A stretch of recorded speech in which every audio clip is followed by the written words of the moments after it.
Hello बच्चों, welcome to कल्प academy. Now it's time for exercise 7B बच्चा। इस पार्ट में हम लोग फंक्शंस के बारे में करने वाले हैं। If you have any doubt regarding that तो आप बता सकते हैं, और इससे 7A में अगर इससे प्रीवियस वीडियोस में कोई डाउट हो तो आप पूछ सकते हैं। अब 7B की बात करेंगे बच्चा फंक्शंस में, तो अगर आपको बहुत सारे प्रीवियस के 11th के सेट रिलेशन फंक्शन वाला पार्ट नहीं आता तो कोई बात नहीं बच्चा, आपको इसमें मैं सब कुछ बता दूंगा। अगर मैं तो सबसे पहले स्टार्ट करता हूँ बच्चा, विच is nothing but the one one function. ठीक है, क्या स्टार्ट करो बेटा, वन वन फंक्शन। सर ये बहुत डिफिकल्ट हुआ तो नहीं, खाली आप सुनते जाओ। मान लो बेटा वन वन फंक्शन क्या होता है, से दो डायग्राम थोड़े छोटे बने हैं। एक ए है और एक वैल्यू बी है। यहाँ पे कुछ वैल्यूज है, मान लो बेटा ए, बी और सी। और यहाँ पे कुछ वैल्यूज है, मान लो 1 2 3।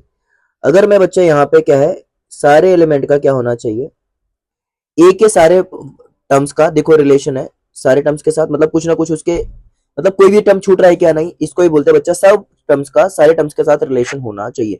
मतलब सारे टर्म, एक भी टर्म छूटना नहीं चाहिए। मान लो यहाँ पे 4 है, चले, बट ये जहाँ पे इधर वाले सेट ए के सारे टर्म्स का यहाँ पे रिलेशन है सर, तो हम इसको क्या बोलेंगे बेटा, A is nothing but the one one function. सारे ए के पार्ट कवर होने चाहिए। क्लियर है। सेकेंड पार्ट क्या है बेटा, ऑन टू। ऑन टू क्या है, फॉर एग्जाम्पल सेम दो डायग्राम बना लेते हैं। ठीक है, यहाँ पे कुछ वैल्यूज रख लेते हैं बेटा, जैसे सिमिलरली ये रखा आपने, बी रखा, सी रखा, और यहाँ पे क्या रखना 1, और यहाँ पे क्या रखा 2। अब ध्यान से देखो बच्चा, कोई भी दो एलिमेंट का, मान लो बच्चा एक एलिमेंट का यहाँ पे है, इसी टर्म का ए का भी 1 के साथ रिलेशन है और बी का भी 1 के साथ है और सी का 2 के साथ है, ऐसे फंक्शन को बोलते हैं बेटा ऑन टू फंक्शन। एकदम क्लियर है। वन वन फंक्शन का आसान भाषा में मतलब क्या हुआ बेटा, जो भी एलिमेंट्स है सारे एलिमेंट्स एक ही उसके साथ होना चाहिए। ऑन टू का मतलब भी क्या हो गया, सारे एलिमेंट होने चाहिए। बस सर ट्रिक क्या है, देखो 1 1 है तो क्या होगा, सबका प्री इमेज होना ही चाहिए, मतलब ऐसे ऐसे। ऑन टू का मतलब क्या होगा, चिड़िया का मुंह ऐसे बना तो चलेगा, समझ में, ग्रेटर देन ये वाला सिंबल बना तो चलेगा, ऐसा सिंबल बना चलेगा क्या, नहीं चलेगा। समझ में आया बेटे, वन वन का एक सिंपल सा मतलब। अब इसमें और भी कैटेगरी है, बस अगर ये दोनों ही चीजें आ गई, और भी सम्स है, बट मैं आपको उसको ट्रिक सम्स करते वक्त ही बहुत इजी में बता दूंगा। तो here is the question number 1 बेटा, choose the most appropriate answer. Option है B, A equal to X Y Z and B equal to P Q R, which of the relations on A to B are function. अच्छा बच्चा, मैंने क्या बताया था, या तो हर टर्म्स का वन वन रिलेशन हो। अब देखो एक्स का पी के साथ रिलेशन है, ठीक है, फर्स्ट ऑप्शन में, फिर एक्स का क्यू के साथ भी है, चलेगा क्या, नहीं। मैंने क्या बोला बच्चा, अगर चाहिए तो एकदम मैं ऐसे सेट बना के दिखा देता हूँ। यहाँ पे क्या लिखता हूँ बेटा, एक्स वाई जेड, और यहाँ पे क्या हो गया, P Q R N S. Clear है। एक्स इसके पास भी जा रहा है, पी के पास भी जा रहा है, एक्स क्यू के भी जा रहा है। मैंने क्या बोला, चिड़िया का मुंह ऐसे बनना चाहिए, चलेगा क्या, ऑप्शन नंबर 1 नहीं। बी क्या, एक्स एक्स के साथ जा रहा है, ठीक है चलेगा, एक्स एस के साथ जा रहा है, वाई किसके साथ जा रहा है, एस के साथ जा रहा है। अच्छा, इसमें भी ध्यान से देखो बच्चा, एक्स और वाई एक सेट बना के दिखाता हूं बेटा, यहां से देखो, एक्स और वाई, ये एक्स और ये वाई है, ये दोनों एक्स के पास जा रहे हैं, चलेगा, ठीक है, ऐसे बनेगा चिड़िया का मुंह, चलेगा। और जेड भी एस के पास जा रहा है, कहाँ है जेड बेटा, जेड भी एस के पास जा रहा है। समझ में आया। तो ये वाला एक वैल्यू चल सकता है, क्योंकि यहां से मेनी टू वन का हो सकता है। समझ में आया। तीसरा क्या है, वाई से वाई पी के पास जा रहा है बेटा, वाई क्यू के पास भी जा रहा है, और वाई सबके पास जा रहा है, चलेगा क्या, नहीं चलेगा। मतलब ऐसे रिलेशंस नहीं चाहिए बेटा। समझ में आया। Question number D, x P के पास जा रहा है बेटा, ठीक है, एक्स पी के पास जा रहा है, वाई आर के पास जा रहा है, तीनों अलग अलग टर्म्स के पास जा रहे हैं, मतलब D is the correct answer and B is also correct answer. तो for B and D are the correct answer. जिसको नहीं समझेगा बच्चा, बस ऐसा डायग्राम बनाना, आपको समझ में आ जाएगा। क्वेश्चन नंबर 2, देखो बेटा, x plus Y equal to 5। समझ में, एक आसान भाषा में बताओ क्वेश्चन नंबर 2, अगर मैं क्या लिखता हूं बच्चा, x plus Y equal to 5, या तो y इक्वल टू समथिंग कर लो, y equal to 5 minus X. अगर मैं x की वैल्यू 1 रखूंगा तो भी मुझे देखो, x की वैल्यू अगर मैंने 1 रखी तो y कितना मिलेगा बेटा, 4। तो मतलब जितनी वैल्यू x की मैं डिफरेंट रखूंगा, मुझे y की उतनी अलग वैल्यूज मिलेंगी। फॉर x के अलग वैल्यूज के लिए y की अलग वैल्यूज मिलेंगी। तो कौन सा फंक्शन हो जाएगा, 1 1 मैपिंग हो रही है बेटा। मतलब x जब अलग रखूंगा तो समझ में आया, सब डिफरेंट। फॉर एग्जाम्पल अगर आपको नहीं समझ में आया तो x की वैल्यू मैं 2 रखूंगा तो y क्या हो जाएगा, 5 माइनस 2 इज 3। तो मतलब दोनों कोई भी वैल्यू सेम आ रही है क्या बेटा, नहीं, it's nothing but the 1 1 mapping of question number 2। Starting with the question number 3, x and y equal to x equal to 4। अच्छा एक बात बताओ बेटा, x इक्वल टू मैं 4 ले लेता हूं, बट y कुछ भी हो सकता है ना, तो ऐसे फंक्शन को हम फंक्शन बोल सकते हैं क्या बच्चा? नहीं, क्योंकि कोई भी वैल्यूज हो सकती है, तो हम क्या बोलेंगे? Not a function. Question number 4, y equal to X square. अगर एक बात बताओ बेटा, क्या हो गया कि y की value X square where X Y belongs to real number. अब यहाँ पे सिर्फ माइनस और वन मुंह कैसे बनेगा बेटा? ऐसे बनेगा, ठीक है। y equal to X square का फंक्शन है, तो ये फंक्शन होगा ही नहीं, not a function. Option number A is correct answer. Question number 5, X Y और एक्स लेस देन वाई। अभी तो मैंने बताया बेटा, अगर एक्स और वाई की वैल्यू कुछ भी हो सकती है, हमें पता ही नहीं है, समझ में आया किस वैल्यूज के लिए, कंडीशन कुछ नहीं है, X plus plus less than Y है, तो एक्स भी कोई वैल्यू हो सकती है और वाई भी कोई वैल्यू हो सकती है, it's nothing but not a function. Question number 6, sir आपने डोमेन बताया नहीं। सर डोमेन का मतलब क्या होता है बच्चों? जो फर्स्ट टेबल की जो फर्स्ट वैल्यूज रहेंगी इस ब्रैकेट की, उसको बोलते हैं डोमेन। तो 1, 2 कहाँ पे हमारे पास? This is the answer. Sir range क्या होता है? जो लास्ट वैल्यूज होते हैं बेटा। तो 0, 0, तो सर सेट में ऐसा 0, 0 ऐसा आना चाहिए क्या? सर रिपीटेशन ऑफ सेट्स में अलाउड नहीं होता है, सब जीरो को एक बार ही जीरो लिखते हैं। कभी सेट में देखा है 1, 1? नहीं ना बेटा, तो option number B is the correct answer. Question number 8, the domain and the range. अब समझो बेटा, क्वेश्चन नंबर 8 अच्छा समझ। अगर मैं y की वैल्यू देखो, एक्स स्क्वायर एक कंडीशन है, अगर मैं x की वैल्यू 1 रखूंगा तो y भी 1 मिलेगा। अगर मैं x की वैल्यू 2 रखूंगा, स्क्वायर है ना, तो y की वैल्यू क्या हो जाएगी? 4। अगर मैं x की वैल्यू 3 रखूंगा तो y की वैल्यू क्या हो जाएगी बेटा? 3 का स्क्वायर 9।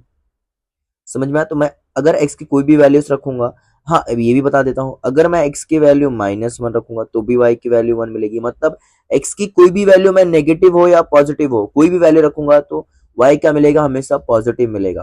तो मैं एक में रियल वैल्यूज रख रहा हूँ, मतलब x पहले लिखते ना बेटा, तो x रियल रख रहा हूँ, और y क्या होगा? कुछ भी करो, स्क्वायर होने पे नॉन नेगेटिव ही मिलेगा, which is nothing but the option number B. Question number 9 बेटा, let the domain of x be the set 1 in which of the following gives the values equal to 1। अच्छा बच्चा, कौन सा ऐसा फंक्शन देख रहे हो? देखो इसमें अगर एक्स स्क्वायर 1 की वैल्यू 1 रखूंगा यहाँ पे, तो 1 का स्क्वायर 1 होता है, और इसमें भी अगर 1 रखूंगा तो 1 इक्वल टू 1। इसमें रखूंगा तो 1 - 1 0 हो जाएगा, चलेगा क्या? नहीं। ये तो स्क्वायर 2 मिलेगा, चलेगा नहीं बेटा, ये तो नहीं हो गया। तो ये option number A is correct answer. Question number 10, उसने बोला कि बच्चा हमारे पास एक फंक्शन है विच इज क्वेश्चन नंबर 10 में, F of X equal to 1/1 - x। Correct है बेटा? उसने क्या बोला है? हमें f -1 चाहिए, तो 1/1 -1 x की जगह पे क्या रखना है आपको? -1 रखना है, तो 1/- +2, तो 1/2 ऑप्शन नंबर बी। समझ में आया बच्चों? ये कहां से आ गया? क्वेश्चन नंबर 11 देखो, इफ g ऑफ x, ये x -1, g ऑफ x कितना है बेटा? देखो क्वेश्चन नंबर 11 क्या हो गया? g of x is nothing but the x -1/x। हमें क्या चाहिए? g -1/2 चाहिए, करेक्ट। x की जगह पे क्या लिखना है? -1/2, तो -1/2 इंटू -1 अपन x की वैल्यू अगेन क्या रखनी है? -1/2। समझो, माइनस माइनस तो कैंसिल हो जाएगा, फिर भी आप समझो, 2 1 जा 2, तो ऊपर क्या मिलेगा? -3/2, और नीचे भी क्या मिलेगा बेटा? -1/2। माइनस माइनस कैंसिल, 2 2 कैंसिल, तो आंसर क्या मिलेगा बेटा? विच is nothing but the option number D 3। Question number 12, question number 12 में क्या कैलकुलेट करना बच्चा? बहुत ही अच्छा समय, ये देखो function f of G X. देखो जैसे समझाऊंगा वैसे बस दिमाग में रखना बेटा, बहुत इजी है कैलकुलेट करना। f ऑफ x क्या है? 1/1 - x, ठीक है बेटा। अब ध्यान से देखो, ये गिवन है, और आपको gx कितना गिवन है? gx is nothing but the बच्चों x -1/x। हमें क्या करना? f ऑफ g मतलब f is a function of gx, तो बस f x में क्या रखना है? gx रखना है ना। 1 f इज द मतलब f को लिखा, f f के जो वैल्यूज है उसके अंदर gx लिखना है। तो क्या रखना बच्चा? जो भी x रहेगा ना उसके अंदर क्या रखना? f की जो भी gx है उसका वैल्यू रखना है। देखो f लिखने का, f ऑफ gx है ना, तो f के बाद gx की वैल्यू x के जगह पे रखने का, जहां जहां भी x रहे। तो यहाँ पे एक जगह पे ही x है, तो वहां पे किसकी वैल्यूज रखेंगे? x की जगह पे किसकी रखेंगे बेटा? It's nothing but the x -1/x, gx की वैल्यू रखेंगे। इसका ही मतलब होता है f ऑफ gx, मतलब f is the function of gx, तो x की जगह पे बस gx लिखने का। ये जो भी ये वैल्यूज रहेंगे बेटा, समझ में आया? और सब करेंगे तो समझ में आएगा। 1 माइनस, इसको वैल्यूज को सिंप्लीफाई करोगे बेटा, 1 माइनस x-x/1, x को मल्टीप्लाई करोगे बेटा 1 एलसीएम से x माइनस x हो जाएगा, और ये +1 हो जाएगा बेटा, और x क्या हो जाएगा? ये कैंसिल होगा, और ये नीचे वाला x यहाँ पे देखो, ये ऐसे लिखा और आपने ये नीचे x लिखा। ये समझ में आया? अब ध्यान से देखो, ये x ऊपर जाएगा और ये वाला और ये x कैंसिल होगा, पीछे नीचे 1 मिलेगा, और इज नथिंग बट हमारे पास क्या रिमेनिंग रहेगा, is nothing but the x which is nothing but the option number A. Same as it is question number 13 है, आप वीडियो पॉज करके एक बार ट्राई करना, बाकी मैं बता रहा हूँ। क्वेश्चन नंबर 12 था बच्चों। क्वेश्चन नंबर 13 सेम समय एफ एक्स है बेटा, क्या है 1/1 माइनस एक्स, सेम समय जी एक्स क्या है हमारे पास बेटा, x माइनस 1/x। क्या बोला है, g is a function of x, तो जी एक्स लिखो सबसे पहले, जी एक्स क्या है x माइनस 1/x, इतना समझा बच्चे। अब ध्यान से देखो, g is a function of x, जहां देखो g लिखा और जहां जहां पे x रहेगा वहां पे fx की वैल्यू रखेंगे, याद रहेगा बच्चा, जहां जहां पे x रहेगा, x यहाँ पे है तो यहाँ पे किसकी वैल्यू रखनी है, fx की वैल्यू रखनी है। एफ एक्स क्या है बच्चा, एक्स के ऊपर 1 माइनस 1/x माइनस 1, ये समझा बच्चे। अपॉन एक्स अगेन रखना है 1/1 माइनस एक्स, ये समझ में बेटा। एलसीएम लो, यहाँ पे मल्टीप्लाई करो, तो व्हाट यू गेट 1 माइनस, देखो माइनस साइन अंदर लोगे बेटा तो क्या हो जाएगा 1 प्लस एक्स, समझ में बेटा। और नीचे ये टर्म है ना हमारे पास, इसको ऊपर लेके जाओगे तो एक टर्म हमारे पास ये भी बचा रहेगा बच्चे, 1 माइनस एक्स नीचे ही बचेगा, ये समझ में आया। और उसके नीचे भी 1 माइनस एक्स है, ये वाला, तो ये कहाँ जाएगा, ऊपर जाएगा, याद रखना बेटा पक्का। तो ये क्या मिलेगा 1 माइनस एक्स, ये कैंसिल हुआ, ये प्लस माइनस कैंसिल हुआ, तो हमारे पास क्या बचा, क्या बचा बच्चे, is nothing but the we have remaining option number B. Question number 14 बच्चा, the function of F X 2 to the power x, मान लो ये एफ एक्स है बच्चा, यहाँ पे अगर 2 the power x है, मैं 1 रखता हूँ तो क्या मिलेगा 2, 2 का स्क्वायर करूंगा तो क्या मिलेगा 4, अगर मैं 3 रखूंगा तो क्या मिलेगा बच्चा, 2 का क्यूब इज 8, तो मतलब अगर 1 रखा तो 2 आता है, 2 रखने पे 4 आता है, क्यूब रखने पे 8, मतलब हर फंक्शन का अलग अलग वैल्यू, मतलब is nothing but the 1 1 map, correct है बच्चा। Question number 15, the range of the function, ये domain of the real values 0 to x और 9। अच्छा बच्चा, सेम समय अगर मैं बोलता हूँ कि बच्चा ध्यान से देखो, अगर लॉग यहाँ पे x की जगह पे मैं 0 रखता हूँ, 1 रखूं, कुछ भी रखूं बेटा, 1 0 1 2, तो सबका वैल्यू क्या आएगा, 0 ही आएगा, है ना। 0 1 2 3 4 5 6, 0 से 10 से जो छोटे रहेंगे सबका वैल्यू 0 आएगा। और जैसे मैं यहाँ पे 9 रखूंगा, यहाँ पे x वहां पे 9 रखा बेटा, यहाँ पे 9 रखा मैंने, तो 1 plus 9 10, log 10 to the base 10 का वैल्यू कितना होता है 1, तो वैल्यू क्या मिला बेटा 0, is nothing but the 0 1 which is option number A. Question number 16, inverse function जब भी बोलेगा ना बच्चे 2x है, मल्टीप्लाई में इसका डिवीजन फॉर्म क्या होगा, x/2, डन, समझ में आया। क्वेश्चन नंबर 17, क्या बच्चा, फंक्शन ऑफ x प्लस 3, अभी ऐसे सेम सम हमने करके रखे बच्चा। क्वेश्चन नंबर 17, एफ एक्स कितना दे के रखा है बच्चे, एफ एक्स है हमारे पास x प्लस 3 और जी एक्स कितना है बेटा, एक्स स्क्वायर है, हमें फाइंड करना F is a function of G X. F X पहले बोला तो एफ एक्स क्या है बेटा, x प्लस 3, मैंने क्या बोला था, x की जगह पे फंक्शन ऑफ जी एक्स बोला, तो x की जगह पे g की वैल्यू रखने का बेटा, तो क्या रखोगे, x की जगह पे g की वैल्यू रखोगे तो x स्क्वायर हो जाएगा बेटा plus 3, which is nothing but the option number A. Question number 18, ध्यान से देखो बेटा, सेम समी है, अगेन एफ एक्स क्या हमें यूज करना है बेटा, x प्लस 3 यूज करना है, और जी एक्स क्या यूज करना है हमें, विच is nothing but the x square.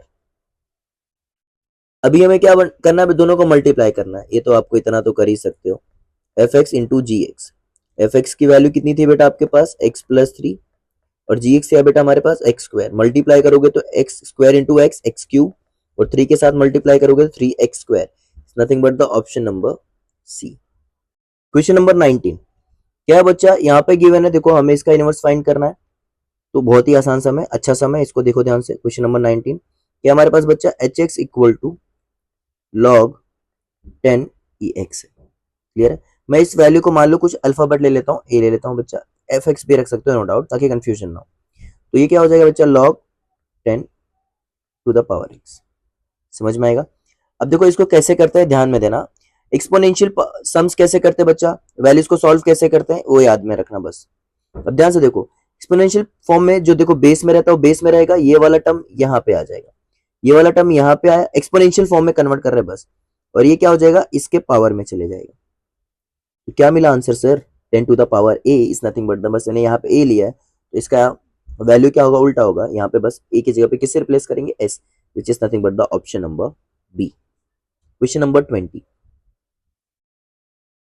For the H X, अभी ऐसा सेम सम किया बच्चा, हमने यहाँ पे वैल्यूज रखता हूँ 10, अगर देखो 10 का वैल्यू 0 रखता हूँ तो 1 प्लस 0 1 ही होगा, तो पहली वैल्यू क्या आ जाएगी, 10 आ जाएगी। समझ में आया बच्चा। अगर यहाँ पे क्या रखता हूँ, 2 1 रखता हूँ, 0 रखा, यहाँ पे पहले बोला था 0 रखने के लिए 1 रखूंगा बेटा, तो क्या आएगा 1 प्लस 1 2, 10 का स्क्वायर क्या हो जाएगा 100, इसके बीच में ही आएगा बेटा। सिमिलरली सबसे लास्ट वैल्यू क्या रखूंगा 9, तो मैक्सिमम पावर क्या तक जाएगा बेटा 10 तक, और क्या रहेगा मिनिमम क्या आएगा 10 और मैक्सिमम क्या आएगा 10 to the power 10, option number A is correct answer. समझ बच्चा। Thank you so much watching for a Kalp academy, keep watching.